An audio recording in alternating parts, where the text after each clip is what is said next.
Subscribers to my subscribers. Subscribe బానిక Telugu vlogs చెప్పు. Subscribe బానిక Telugu vlogs. Hi friends, అందరూ ఎలా ఉన్నారు? అందరికీ ముందుగా నూతన సంవత్సర శుభాకాంక్షలు. నేనైతే ఇంకా న్యూ ఇయర్ కోసం ముగ్గు వేయడానికైతే ముందు రోజు రాత్రి అన్నీ రెడీగా పెట్టుకుంటున్నాను అనమాట. నైటే వేస్తే మార్నింగ్ హడావుడి లేకుండా ఉంటుందని ప్యాకెట్స్లో ఉన్న ముగ్గు మొత్తాన్ని ఇట్లా గిన్నెల్లోకి అయితే పోసుకుంటున్నాను. ఎందుకంటే ప్యాకెట్లో ఉంచి వేయాలంటే కొంచెం ఇబ్బందిగా ఉంటుంది కదా, అందుకని మొత్తం కూడా పట్టదు, చిన్న ముగ్గే కదా వేసేది. అందుకని చెప్పి మొత్తాన్ని నా దగ్గర ఉన్న కలర్స్ అన్నిటినీ ఇట్లా గిన్నెల్లోకి అయితే పోసుకుంటున్నాను. బయట ప్లేస్ తక్కువే ఉంది కాబట్టి చిన్న ముగ్గు అయితే వేయగలుగుతాను. పెద్ద ముగ్గు వేసినా కానీ పిల్లలు తొక్కేస్తూ ఉంటారు, ఎందుకంటే నడవటానికి ప్లేస్ కూడా కావాలి కదా. ముగ్గు అయితే నేను నైటే వేస్తున్నాను అనమాట. అందుకని ఇక్కడ లైటింగ్ కొంచెం తక్కువ ఉంది, లైట్ ప్రాపర్గా లేకపోవటం వల్ల ముగ్గు ఫస్ట్ అయితే మనం వైట్ ముగ్గు అయితే వేసిన తర్వాత ఇందులో కలర్స్ ఉన్నాయి కదా, ఈ కలర్స్ ముగ్గులతో అయితే కలర్స్ వేద్దాం. పిల్లలు అయితే పడుకున్నారు, వాళ్ళు ఉన్నారంటే ఇంకా కలర్స్ మొత్తం తీసుకొని పాడు చేసేస్తారు. అందుకని వాళ్ళని నిద్రపుచ్చిన తర్వాత వేస్తున్నాను. చిన్నప్పుడైతే న్యూ ఇయర్ అంటే నైట్ అంతా మేలుకొని ముగ్గులు, పెద్ద పెద్ద ముగ్గులు అట్లా వేసేవాళ్ళం. స్కూల్లో ముందు రోజు పేపర్ మీద అందరూ ఎవరెవరు ఏ ముగ్గులు వేసుకుంటున్నారని అందరి దగ్గర ఒక ముగ్గుల పుస్తకం అయితే ఉంటుందన్నమాట. ఇంకా పీరియడ్స్ ఖాళీ వచ్చినప్పుడల్లా క్లాస్లో ఇంక ఈ ముగ్గులే వేసుకుంటూ ఉండేవాళ్ళం. ఎవరు ఏ ముగ్గు వేశారని అందరి దగ్గర కాపీ చేసి పెట్టుకునే వాళ్ళు. ఆ పీరియడ్కి గ్యాప్ ఉంటుంది కదా స్కూల్లో. గవర్నమెంట్ స్కూల్ అంటే కొంచెం ఫ్రీగానే ఉంటుంది కదా, ఇంకా గ్యాప్ ఉన్నప్పుడన్నా లేకపోతే వేరే సార్స్ ఎవరన్నా రానప్పుడు ఇంకా ఆ టైం మొత్తం ముగ్గులు వేసుకుంటూ ఉండేవాళ్ళం. సంక్రాంతి నెల వచ్చిందంటే ఒక్కొక్కరికి ఒక్కొక్క రకం ముగ్గులు వస్తాయి కదా, అందరూ ఏమి వేశారని మార్చి వేసుకుంటూ ఉండేవాళ్ళం. చాలా సరదాగా ఉండేదన్నమాట. మీకు కూడా ఇలాంటి విషయాలు ఉంటే కనుక నాతో షేర్ చేసుకోండి, కామెంట్ బాక్స్లో చెప్పండి. అదే ఇంకా ఈ ముగ్గుల్లో రంగులు వేసిన తర్వాత మళ్ళీ మనం ముగ్గుతో వేసినట్లయితే డిజైన్ అనేది బాగా నీట్గా కనిపిస్తుంది అనమాట. నేనైతే ఇంకా చిన్న ముగ్గు వేసి ఇట్లా హ్యాపీ న్యూ ఇయర్ 2025 అని అయితే రాశాను. అలాగే 2024లో ఎలాంటి బాధలు ఉన్నా కానీ అన్నీ మర్చిపోయి 2025లో అందరూ సంతోషంగా ఉండాలని మనస్ఫూర్తిగా కోరుకుంటున్నాను. ఒక్కొక్కరికి ఒక్కొక్క రకంగా జరుగుతూ ఉంటుంది కదా. 2024లో మీకు ఎలాంటి విషయాలు జరిగాయి ఏంటనేది నాతోటి షేర్ చేసుకోవచ్చు. నాకైతే 2024లో జరిగినవి అయితే చెప్తాను. మేము ఎప్పటి నుంచో తిరుపతి వెళ్ళాలనుకుంటున్నాము కదా, అయితే నెరవేరింది, అదైతే మంచి విషయం. అలాగే ఈ 2024లో మాకు కొంచెం ఖర్చులు కూడా పెరిగిపోయాయి అన్నమాట. ఇంకా కామన్ కదా, పిల్లలు పెరుగుతున్నారంటే ఖర్చులు కూడా పెరిగిపోతూ ఉంటాయి. అందులోని మళ్ళీ ఇంకా హైదరాబాద్ షిఫ్ట్ అవటం, ఇంకా అటు ఇటు అట్లాగా కొంచెం ఎక్కువ మనీ అయితే ఖర్చు అవుతూ ఉన్నాయి అన్నమాట, సేవింగ్స్ అనేది లేకుండా. ఇంకా కాస్ట్ ఆఫ్ లివింగ్ కూడా గుంటూరుకి ఇక్కడికి కూడా తేడా ఉంటుంది కదా, అది కూడా కొంచెం ఎక్కువైందనమాట. ఇంకా కొన్నిసార్లు తప్పవు కదా, ఇంకా జాబ్ ఎక్కడ ఉంటే అక్కడైతే వెళ్ళాలి కదా, తప్పదు. మనము ఇంకా ఎక్కడికైనా అట్లా వెళ్తే అడ్జస్ట్ చేసుకుంటూ ఉండాలి. పిల్లల ఫీజులు కానీ అన్నీ ఇంకా డబల్ అనమాట ఇక్కడ గుంటూరుకి ఇక్కడికి. కాకపోతే కొన్నిసార్లు తప్పదు, కరోనా పుణ్యమా అని కొన్ని సంవత్సరాలు అయితే ఇంటి దగ్గర అయితే ఉన్నాం కదా. కాకపోతే ఇంక ఇప్పుడు రమ్మంటున్నారు కాబట్టి ఇంకో రావాల్సి వచ్చింది. ఫైనల్గా ముగ్గు అయితే ఫినిష్ చేశాను అనమాట. ముగ్గు బాగున్నట్లయితే కామెంట్ చేసుకోండి ఎలా ఉంది ఏంటనేది. అలాగే ఒక లైక్ కూడా చేయండి. లోపల చిన్న ముగ్గు అయితే వేసాను. నాకు ఈ చిన్న ముగ్గు అయితే చాలా బాగా నచ్చింది అనమాట. మార్నింగ్ లేచిన తర్వాత ఇంకా దేవుడి ఫొటోస్ క్లీన్ చేసుకున్నాను. దేవుడి ఫొటోస్ ముందు రోజు క్లీన్ చేద్దామంటే మంగళవారం, అంత ముందు రోజు అమావాస్య ఇవన్నీ వచ్చాయి కదా, అందుకని నేను ఇంకా న్యూ ఇయర్ రోజు మార్నింగ్ దేవుడి ఫొటోస్ అన్నీ క్లీన్ చేసుకుంటున్నాను. గంధము కుంకుమతో అయితే అలంకరించుకుంటున్నాను. ప్రతిసారి పండుగలప్పుడు అలాగే అమావాస్య తర్వాత ఇలాగ దేవుడి ఫోటోలు అయితే క్లీన్ చేసుకుంటూ ఉంటాను. కొంతమంది ప్రతి వారం అట్లా అయితే చేసుకుంటారు, నేను అలా ఏం కాదండి. ఫెస్టివల్ ముందు లేకపోతేనే మా అమావాస్య తర్వాత, పీరియడ్స్ అయిపోయిన తర్వాత అలా మ్యాక్సిమం నెలకి 2 సార్లు, ఒక్కొక్కసారి అయితే ఒక్కసారి అవుతుంది. అంటే ఒక్కొక్కసారి మనకి అన్నీ కలిసి వస్తాయి కదా, అట్లాగా. ఇంక ఇక్కడ అన్ని ఫొటోస్కి అలాగే విగ్రహాలు ఏమీ లేవులేండి. ఒకటి కాశీ అన్నపూర్ణేశ్వరి, తర్వాత గోమాత విగ్రహం, ఈ 2 ఉన్నాయి. ఇంకా వీటికి కూడా గంధము కుంకుమలతో బొట్లయితే పెట్టుకున్నాను. ఇంకా పూజ గదిలో పైన అయితే ఫొటోస్ సర్దేసుకొని పూలతో అలంకరించుకున్నాను. తర్వాత ఇంకా నైట్ గడపకి పసుపు కుంకుమలు అయితే రాయలేదు కదా నైట్ టైము, అందుకని ఇంక మార్నింగ్ పసుపు రాసి కుంకుమ బొట్లు పెట్టి అలాగే ముగ్గుతోటి కూడా ముగ్గులాగా వేశాననమాట. గడప ఎప్పుడైనా పచ్చగా ఉంటే ఆ ఇల్లు ఎప్పుడు కలకల్లాడుతూ ఉంటుందని పెద్దలు అంటూ ఉంటారు కదా. మా చిన్నప్పుడు కూడా అందరూ ఇంకా పండగలు అంటే ముందు రోజు నైటే బండలు ఉంటాయి కదా, అవన్నీ కడుక్కునేవాళ్ళు. ఇంకా కొంతమందికి మట్టి నేల ఉంటే పేడ తల్లికి ముగ్గులు వేసుకునేవాళ్ళు. ముందు రోజు కడిగి శుభ్రం చేసుకొని ఇంకా గోడలకి తలుపులకి అన్నిటికీ పసుపు రాసి కుంకుమ బొట్లు పెడుతూ ఉండేవాళ్ళు. నేనైతే ఇంకా మా అమ్మమ్మ వాళ్ళ ఇంట్లో ఉన్నానన్నమాట. ఇంక అప్పుడు ప్రతి పండగకి నేనే ఇంకా అట్లాగా పసుపు రాసి బొట్లు పెట్టేదాన్ని, కుంకుమ బొట్లు. ఇప్పుడు అందరూ ఏంటంటే పెయింటింగ్స్ వేసుకుంటున్నారు కదా గోడలకి, అలాగే డోర్స్కి. ఇంకా అలాంటివి ఏమీ పెట్టట్లేదు అనమాట. మార్నింగ్ పూజలోకి నేను ప్రసాదంగా పులిహోర అయితే చేశాను. ఇంకా టిఫిన్ లాగా కూడా ఉంటుందిలే అని చెప్పేసి పిల్లలైతే ఇంకా లేవలేదు. నా పూజ అయిపోయింది. పూజ అయిపోయిన తర్వాత ఇంకా పిల్లలు కూడా లేసారనమాట.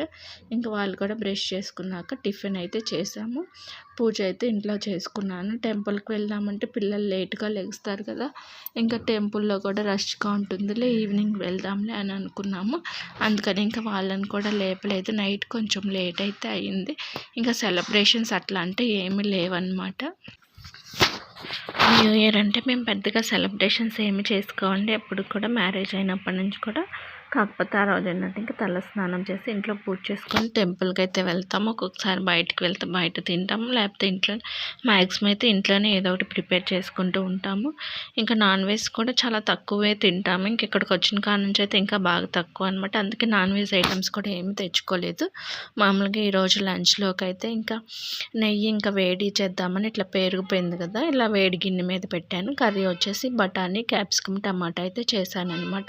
అలాగే రైస్ అయితే ఉడుకుతుంది. అలాగే ఇంకా పెరుగు అయితే తోడేస్తే ఉంటుంది కదా ఇంట్లోనే, అదే ప్యాకెట్ పెరుగు తెచ్చుకోకుండా పాలు అయితే తోడేస్తాము. పాలు మేము విడిగా పోయించుకుంటాం అనమాట, ప్యాకెట్ పాలు కాకుండా బయట వేరేవి. ఇంకా అవి వచ్చేసి కొంచెం బాగుంటాయి ప్యాకెట్ పాలు కొన్నా కూడా.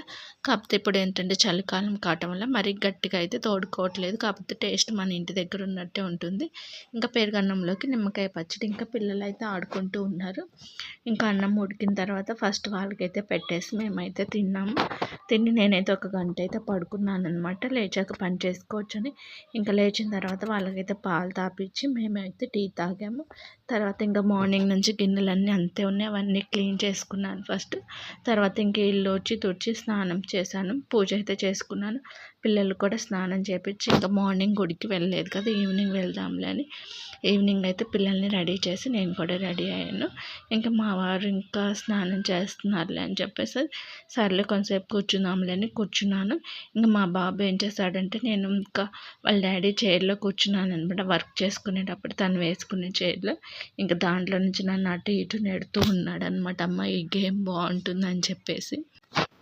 వద్దని చెప్పినా కానీ వినకుండా నన్నైతే ఆ చైర్లో కూర్చోబెట్టి, అమ్మ నువ్వు కూర్చో అని నేను నెడుతూ ఉన్నాడు. ఇంకా నేను కాళ్ళు కిందకి పెట్టుకుంటే అలా కిందకి పెట్టద్దు పైకి పెట్టు అని పెట్టి నెడుతున్నాడు. నాకేం భయం వేస్తుంది, ఎటు తీసుకెళ్ళి ఎటు గుర్తేస్తాడు ఏంటని.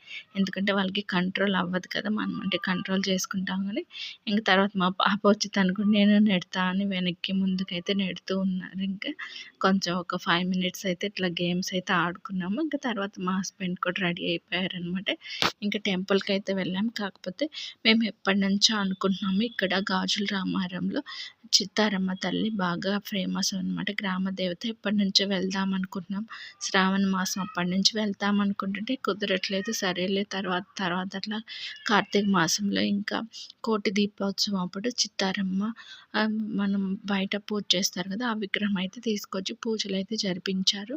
కాకపోతే ఇంక అప్పుడు వెళ్దాం అనుకున్నా కానీ ఏదో ఒకటి అడ్డంగా అట్లా వస్తూనే ఉన్నాయి.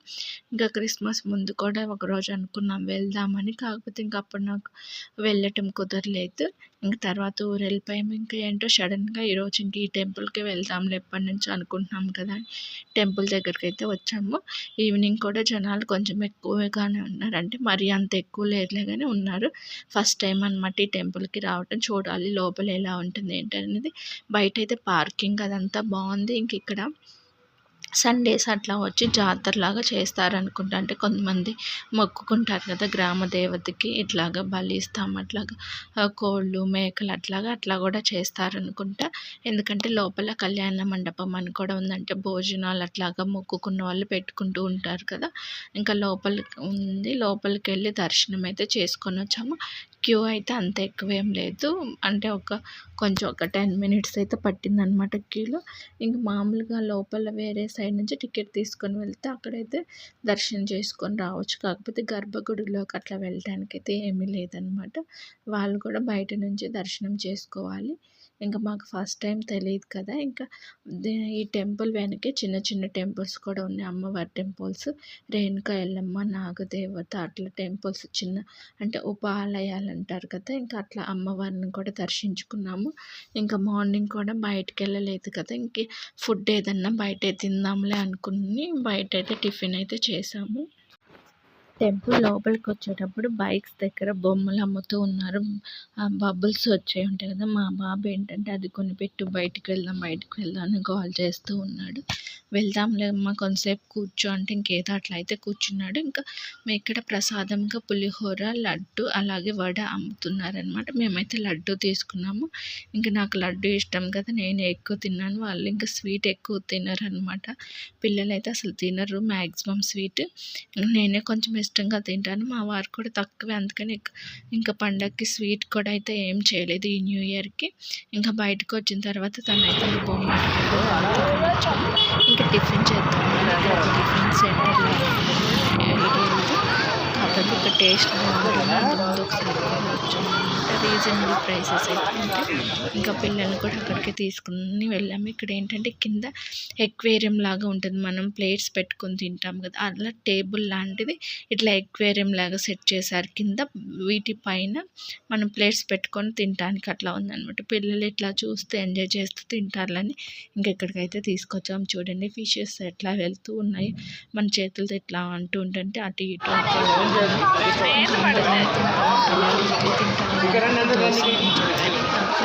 అందరు మైండ్ దోశ అయితే ఆర్డర్ చేసుకున్నాము. ఇంకా దోశ తినేసరికి అయితే మాకైతే సరిపోయింది. పిల్లలకి మేము వెళ్ళినప్పుడైతే జనాలు కొంచెం ఎక్కువగానే ఉన్నారు. ఎందుకంటే న్యూ ఇయర్ అంటే అందరూ ఎక్కువ బయట స్పెండ్ చేస్తూ ఉంటారు కదా, అందరు కొంచెం సరదాగా అట్లాగా. మేము కూడా ఇంకా పిల్లలతో సరదాగా ఉంటుందని ఇంకా ఇక్కడైతే 2 అయితే సెట్ దోశ తీసుకున్నాము.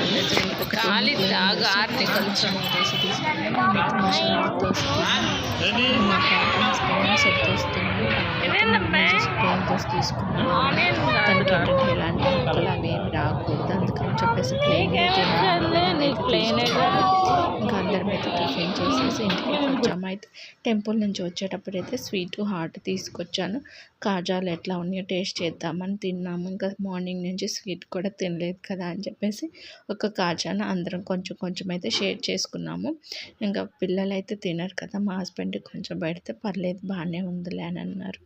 ఇంకా తర్వాత ఇంకా మిగతాది నేనైతే తిన్నాను, పిల్లలకి పెడుతుంటే వద్దు అన్నారు. ఈ న్యూ ఇయర్లో ఫస్ట్ అయితే ఇలా జరిగిపోయిందనమాట. ఇంకా పిల్లలకి హాలిడే, హస్బెండ్కి కూడా హాలిడేనే కదా, ఇంకా అందరం ఇంట్లోనే టైం స్పెండ్ చేసాము. ఈ వీడియో మీకు నచ్చినట్లయితే లైక్ చేయండి, షేర్ చేయండి, కామెంట్ చేయండి. అలాగే ఫస్ట్ టైం చూస్తున్న వాళ్ళైతే ప్లీజ్ సబ్స్క్రైబ్ చేసుకోండి.